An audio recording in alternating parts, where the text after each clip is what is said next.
Hello and welcome to the Unfiltered Historian page. I am Tyler, or the Unfiltered Historian, and today I'm bringing us to a special spot at Spotsylvania, actually.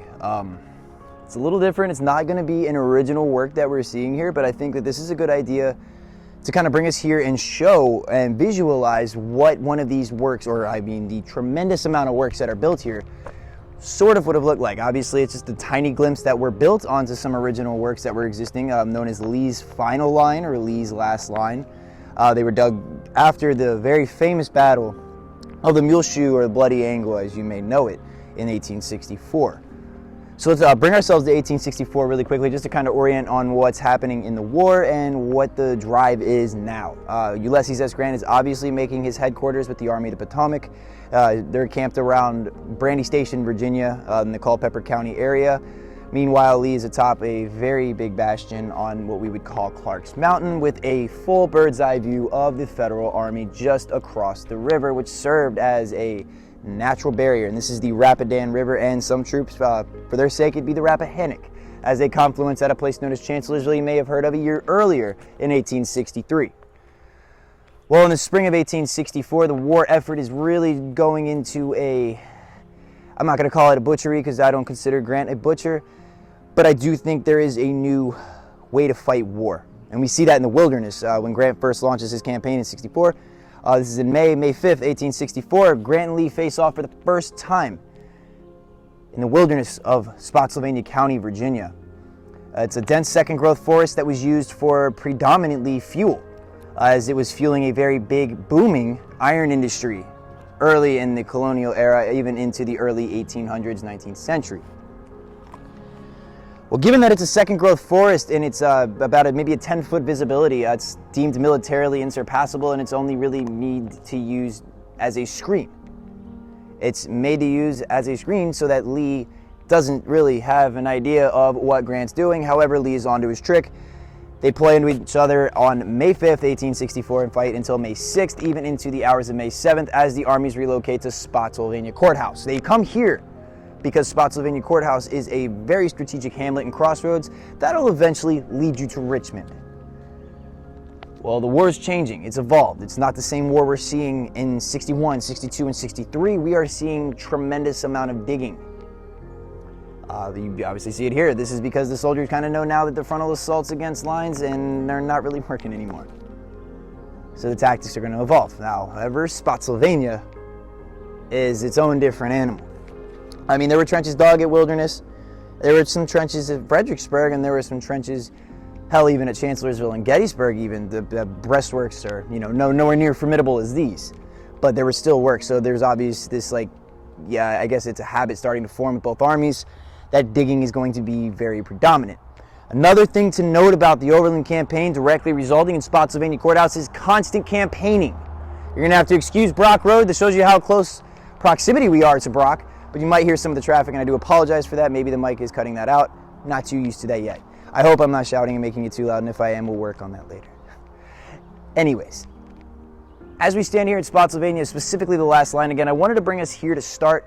I'm going to do a few little just film bys of some other stops on my way out today, but I wanted you to see what these works look like. A good idea, just so when we see these mounds that we'll probably be visiting later today on just, again, a flyby camera view, you can kind of visualize these, because I want to read some quotes from this spot as we're visualizing a trench and what it looks like, so that we can kind of get into the minds and get into the scenes of Spotsylvania. It's hell on earth. For 22 straight hours, soldiers are going to fight hand to hand in very close proximity. I mean, muzzles of guns are touching breasts of men at point blank ranges. This is a very nasty fight. And with it being such a nasty fight, these soldiers are going to remember that very well compared to some of the other ones. There's an intensity here. I mean, in the wilderness, men are burning alive. Men have cartridge boxes strapped to their sides and are powder kegs. And these men are witnessing that on both sides. It's not just limited to the Union or the Confederate. This is a dual problem for both sides. And coming here, it's the devilish look in the man's eyes as they are fighting, the soldiers' eyes as they are fighting in these trenches, outside of these trenches, and even for some, maybe revolutionizing warfare. He doesn't revolutionize warfare. If you know what I'm talking about, it's Emory Upton. I'm actually going to start us out on May 9th before me jump ahead of myself there with Upton. On May 9th, General John Sedgwick is killed, and he's the commander of the 6th Corps at the time. So when he's killed, Horatio Wright's going to take over. Now, Wright's coming into a situation he's not necessarily familiar with, but he's going to get the job done nonetheless. On May 10th, Lee's lines are even more formidable than they were on the 8th or the 7th. They're dug in. The mule shoe is formed. The famous bloody angle, or the mule shoe salient that you see, Dole salient, that bulge in the line that eventually connects to the mule shoe, is now in formation. And the 6th Corps is going to send 2, Mott and Upton. And their goal is to test for weak spots. Find the place you can penetrate the line and successfully drive the enemy out of their works. Because let's face it, there's not really a big concerted effort to want, or maybe not even a desire, to attack works that they know are rather formidable. They have traverses. Traverses are almost walls. In fact, they are walls that are going to separate certain regiments or certain companies so that there's no enfilading fire, meaning that they're not firing down the sides of these men as they're sitting in a trench that is facing forward to the enemy that's attacking them from the front. It can be very easy for an enemy, especially in a salient. We see that at the peach orchard that we talked about a couple days ago, but we're going to see that here too with that salient formation, that you're exposing your flanks to fire. So the way to remedy that is to build those traverses, and they end up being charnel pens. They're disgusting, especially what happens in some of those things. When we're here at Spotsylvania on May 10th, Upton is going to lead an assault. Mott is going to be launching one, is supposed to be launching one in a concerted effort. That doesn't happen. Although Upton does attack Dole's salient, which is just another Dole's line. There's a bulge in that part of the line that juts out just enough to where it was breakable, it was weak, and it worked. He captures about 1,000 Confederate prisoners in just about 10 minutes, give or take. Now, there's a saying that Grant saw this and models this the next day on May 12th, 1864, after his assault. I haven't found anything other than a park sign to corroborate that. However, in the early morning hours of May 12th, 1864, in a driving rain, the Union Army is going to step off, specifically the 2nd Corps under General Hancock, and they're going to make a dash for what would be known as the Bloody Angle, a very small piece of land that's going to see some of the most intense fighting ever, in the Civil War at least. Soldiers would write a little bit about it. Some of the stuff we have is a little unsettling. You were looking at quite a few things. And I'm going to flip through this just for a second because I want to find a good couple quotes here before I move us in this video and take us to the Bloody Angle itself. This one's patriotism in the midst of an unimaginable horror. And I'm bringing this one up because we are going to visit a couple monuments as we're over there, and maybe even again just a flyby depending on what time allows for as the sun's starting to go down. But I want to make sure we have some of the boys telling us their story too, and I'm not the one just blabbing the entire time. Colonel James Armstrong, the 1st South Carolina Confederate veteran, looks as if every man is fated to fall. Though feeble from fatigue, they are faithful. Though few in number, they are undaunted. Every sheet of flame is followed by a shower of bullets. A comrade asks, as the one next to him falls, "Where are you wounded?" "In the breast," is his reply. Another asks the same question, one who has fallen heavily to the ground. There is no response. His comrade's lips quiver as he tears another cartridge. For he has lost a bosom friend, one who was his companion from childhood, and whose only sister is his wife. So that's going to be some tough news to bring home to your sister. Not something you want to break to. Constant campaigning does have a toll on these soldiers. It's not going to be easy on them. It drives some delirious. May even take part in what the scenario is here at the Bloody Angle. But you're looking at it yourself. These men dug these. I mean, these trenches are significantly deeper during the war, 6 feet deep. You see some of the pictures that William Frasinito does when he does his Grant and Lee 1864 photographic study. Some of these are just absolutely impressive. And I do plan to bring us over to what we call the gallery trenches and talk about experimental earthworks and all that fun stuff as we go along with these videos. This is the first one with all the little new equipment that I got. And this is more so just a test really than anything, but I figured a good spot for it would be here. So back to the business that we are at hand with. If I can get us to some of our tab pages, I really don't feel like flinging my papers onto a muddy ground, but and talk about realism, it did just have quite a downpour here about an hour and a half ago. Again, the only thing I could really do is allude back to Spotsylvania on May 12th and that rainstorm that takes place. And maybe a little description on Grant too. This is May 29th, so this is I think this is good because this is an after battle report almost of Grant and his performance. So it's not judging him before he actually launches anything, but this is going to be one that's actually done on May 29th, 1864, and this is done by Charles Francis Adams. He writes that Grant is certainly a very extraordinary man. He does not look it and might pass well enough for a dumpy and slouchy little subaltern. Very fond of smoking. In figure, Grant is comical. He sits a horse well, but in walking he leans forward and toddles. Such being his appearance, however, I do not think that any intelligent person could watch him, even from such a distance as mine, without concluding that he is a remarkable man. He handles those around him quietly and well. He so evidently has the faculty of disposing of work and managing men. He is a man of the most exquisite judgment and tact. So folks, I'm going to end this portion of the video here, and we're going to move over towards the bloody angle and discuss some of those scenes that they see in front of the angle. I'm going to do one flyby of this so we have a better view of the trench itself, maybe even some of the waysides. But I also want to encourage you to get here, so I don't want to take all the pictures of the wayside so you don't have nothing to see when you get here, nor the trenches. But I hope this video was good. I can't wait to show you some of the more, and let's talk some more when we get to the bloody angle, which will be featured in this video. See you guys here in a few seconds.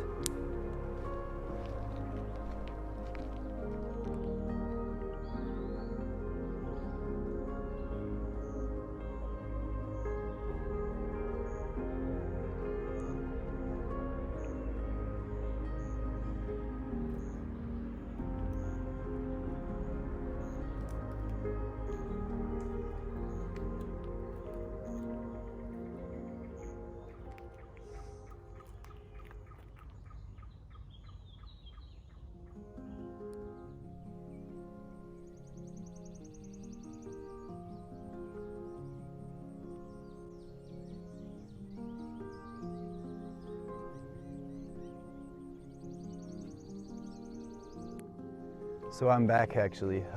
We're here at the bloody angle, as I said it would be. I'll just let you guys see for yourself.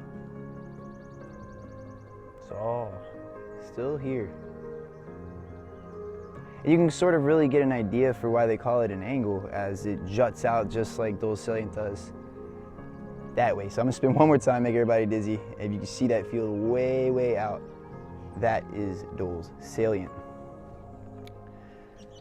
Here at the bloody angle on May 12th, we discussed that it was a terrible clash of hand-to-hand combat for 22 straight hours in a rather fearsome rain. This is Lee's opportunity to trade the lives of his men for more time to build that last line that we were just at, so we did it reverse. That line is built because of this. Lee knows pretty much this is done. As soon as the Federals broke through here, there wasn't much left that could be done. Take, for example, why we have so many federal monuments to this day, because of so many regiments that have lost or taken so many casualties. And it was the same for the Confederates too. They're gonna lose men that can't be replaced, unlike the Union Army, who was able to replace most of the troops they lose. And this is dire for Lee, and he knows, this is a gamble that he's taking when it comes to trading the lives of his men for more time to build. One mistake, I think, really hampers how this attack goes and could have really fixed an outcome for Lee that may have been more beneficial than it was. Obviously, this wasn't beneficial to Lee in any way, shape, or form. I think if he was to not have pulled his artillery that night, not thinking that there was going to be an attack, there may have been a different outcome when it came to Spotsylvania Courthouse. However, he does not. He pulls his artillery, and the Union come crashing through. And beautiful scene is actually going to be behind me is where the Federals attack from. So let's orient here. I'm gonna go ahead and put these papers down and hope to gosh they don't fall and get wet. And matter of fact, we're over by the bridge. Put them there. Again, just absolutely gorgeous views here in Spotsylvania. Sorry, there's the hand. Spotsylvania has always been sort of near and dear to me, as it's pristine. It still sort of has the feel that the soldiers just left it, as Frank O'Reilly once said. And I agree with it. And at that point, I have never really given Spotsylvania a proper look. I've never went out to that point, in 2016. And yeah, I've lived here for almost, 16, 17 years at the time, 20 years at that. Never once have I been out here until I was working in the park doing an internship. And I came out here after reading Gordon Ray's book.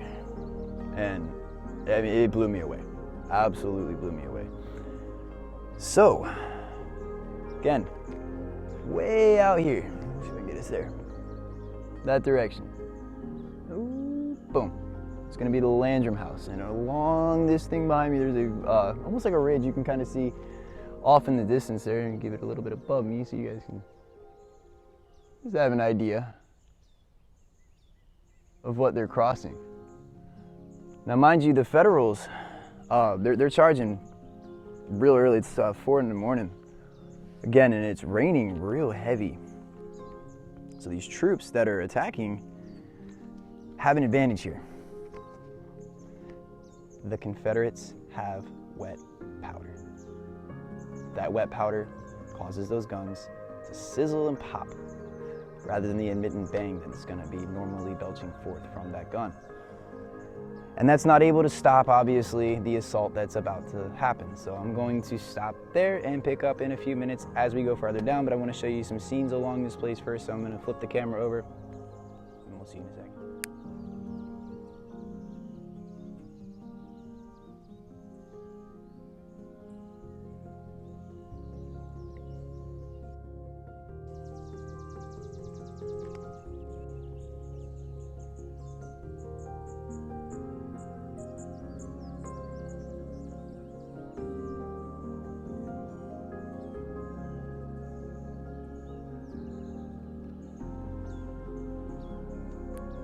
You may remember earlier I mentioned that there were traverses, and those are those walls that would have stopped the enfilading fire from the Union troops that were attacking.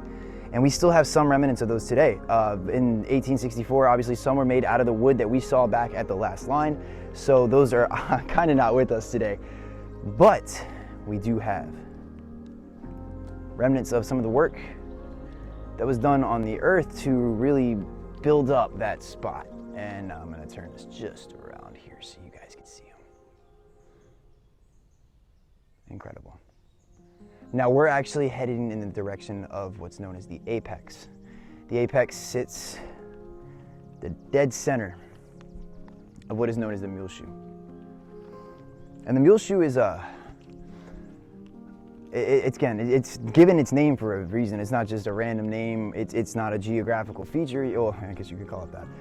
But it is an absolute shape of a mule shoe. If you look at it from above, at a telescope, out of space, you're going to see the shape of a mule shoe. So appropriately named. Obviously, they weren't looking at telescopes in the Civil War, but well, imaginations can run wild sometimes. Again, I just want to spin, let you guys see for yourselves. See all those traverses just, I mean, they're everywhere, and they're so small too. Like, you're looking at that, kind of wondering, how could so many men fit in that? Well, think about them fighting in that, and wow, they have torn the tree down. Me and Cameron were here a couple weeks ago, and this tree was definitely a hazard. The tree's not there anymore. Spotsylvania is very infamous for their trees, and we're going to talk about that. I'll be darned. This isn't the 22-inch oak tree that we're talking about, but since it's cut down, I'm going to use it because I think it's a good ideology. And I'll actually take us, before I end this little segment tonight, to that spot so we can see where bullets felled a 22-inch oak tree. But you'll see behind me. Can you imagine something like that? Yeah, it's rather big, I think, for 22 inches. and this is in diameter, all the way across. Maybe circumference, I'm not sure. I'm not a mathematician, I'm a historian, darn it. That was felled by bullets. Obviously not that particular one, but that's what happens, is you lose a tree, and if you go to the Smithsonian Museum of Natural, or American History, excuse me, you will actually be able to find yourself face to face with the stump of that very same tree. I just want to let you guys see the apex. We're dead center in the Muleshoe salient, where May 12th, 1864 is going to see some of the most severe fighting and the most intense and the most hateful fighting that this war has ever seen. Perhaps this country has ever seen and ever will see, I hope, because we do not want any type of repeat of that. That was, I mean, again, use your imagination, 22 hours of hand-to-hand combat in this. 6 feet deep, woodworks all over the place, men bustling over. It's driving rain, so the mud's awful.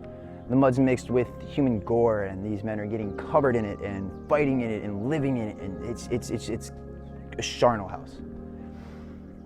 And I don't do that to emphasize the nastiness or the blood and guts of war, but I try to illuminate the seriousness now that we're seeing in 1864, the aggressive maneuvers, the constant campaigning, and the toll that's taking on the men. And I definitely think the wilderness would be a good place to talk more on that, but why not bring us to the mecca of that type of fighting? Again, Spotsylvania. So before we actually get to the bloody angle, I'm gonna take us, I believe, to probably, well, if you've been here, never been to before. And it's not necessarily war related. Maybe a little bit after when we talk about the Civilian Conservation Corps. So.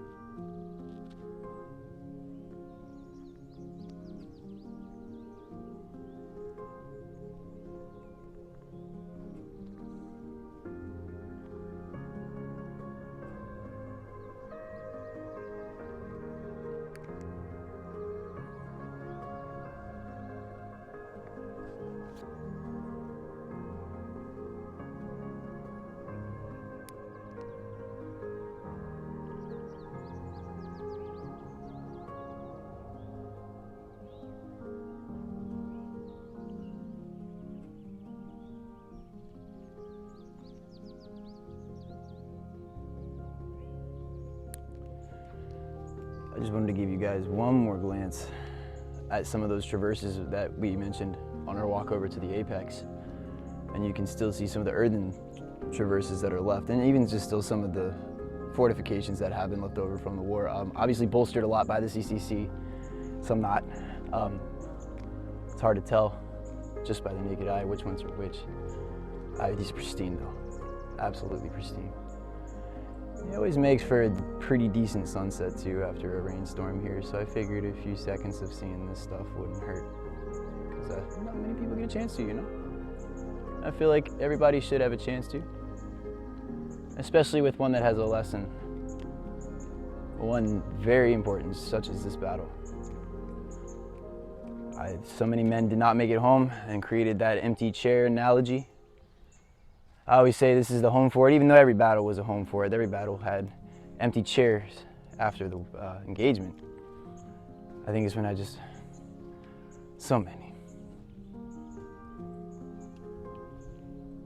Now we're moving towards the actual angle itself. But before we get there and get some more spectacular views of that sunset,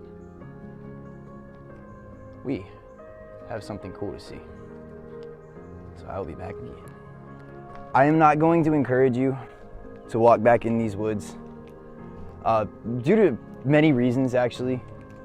That's why I didn't really show a location, because not everybody's supposed to know where this is at, I don't think.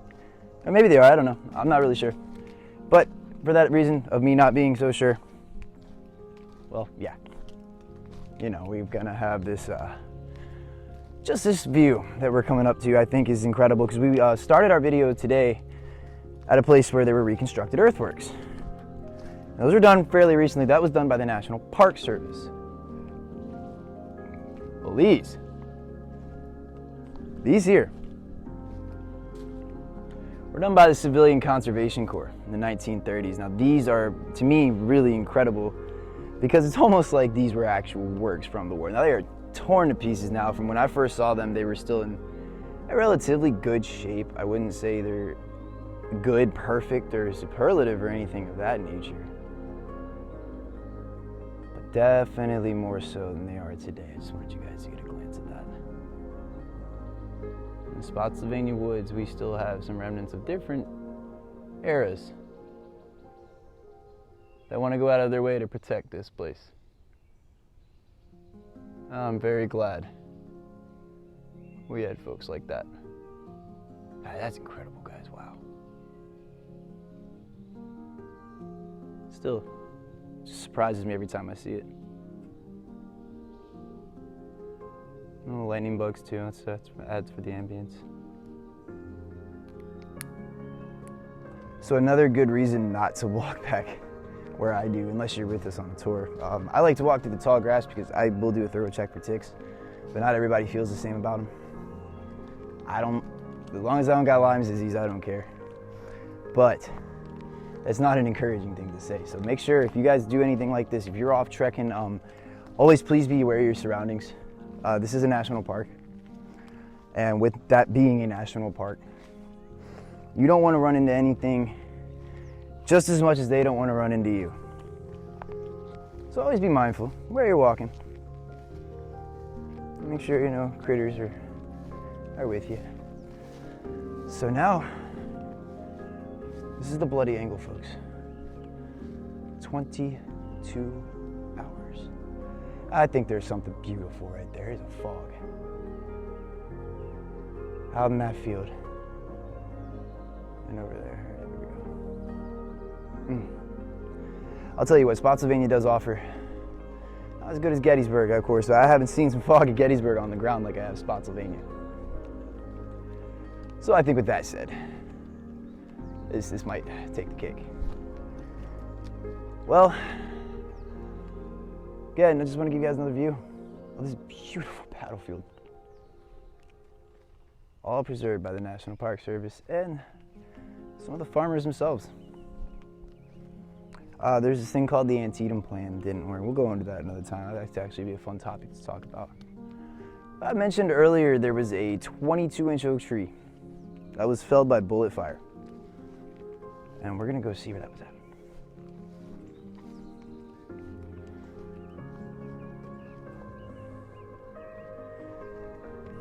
That's it right there.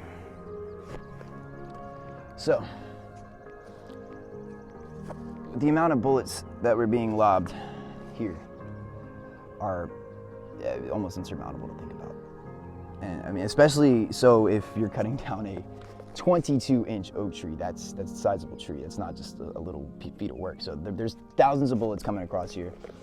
And, you know, it's utter hell for these men. And so, I mean, obviously the thing you can allude to kind of add to the intensity when you don't want to send, you know, the gory stories home to mom and pops or your wife or your sister or what have you, a 22-inch oak tree will definitely suffice. One of my favorite, I wouldn't call it an analogy, but one of my favorite comparisons to just the intensity of the fighting here comes from a 6th Corps staff officer, Thomas Hyde, who's at the Wilderness and takes a human head to the face. And he writes that he, for about 15 minutes, was fully ineffective as a staff officer, and rightfully so. I wouldn't be any use at all. And he says that at Spotsylvania, he can't believe it himself, but he'll tell you all about, in detail, pulling human brains and the matters of somebody's skull out of his mouth, out of his nose and his eyes, but he won't tell you what he saw here. To me, that speaks volumes. And coming here at sunset, when you have it by yourself, it's really eerie to know. I mean, we mentioned earlier the McGowan's boys. This monument is erected to the South Carolinians that served here at Spotsylvania.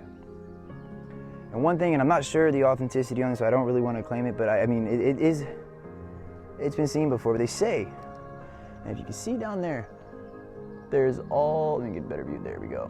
You can kind of see all the water that's been collected in that base of the monument. Now it's said to replicate blood that filled the trenches at the Battle of Spotsylvania. And there's the back of the monument, in case you don't get to come out here and see it. It tells a really good narrative on the bloody angle, which just absolutely surrounds us here. Beautiful fields. Before we go, I would like to read one more quote, and I'm gonna go ahead and read that from up above. So we're gonna walk back until I can get there. This will be our closer, because my phone's dying, and I wanna get some slow videos real quick. But guys, if you tune into this one, I know it's a little bit longer than the ones I am actually used to doing on the Unfiltered Historian page, but I think I really enjoyed this, and in prepping for it, it was a blast finding some of the information. And of course, I say blast loosely because there's not a lot of fun things studying a tragedy like Spotsylvania. Sure, you get your anecdotal stuff, some of the ironies that may be funny, but some of the stuff I'm going to read to you, it's still almost like it's unbelievable. Wow. Oh man, come here guys, I can't. We picked a good day to come out here. That is incredible.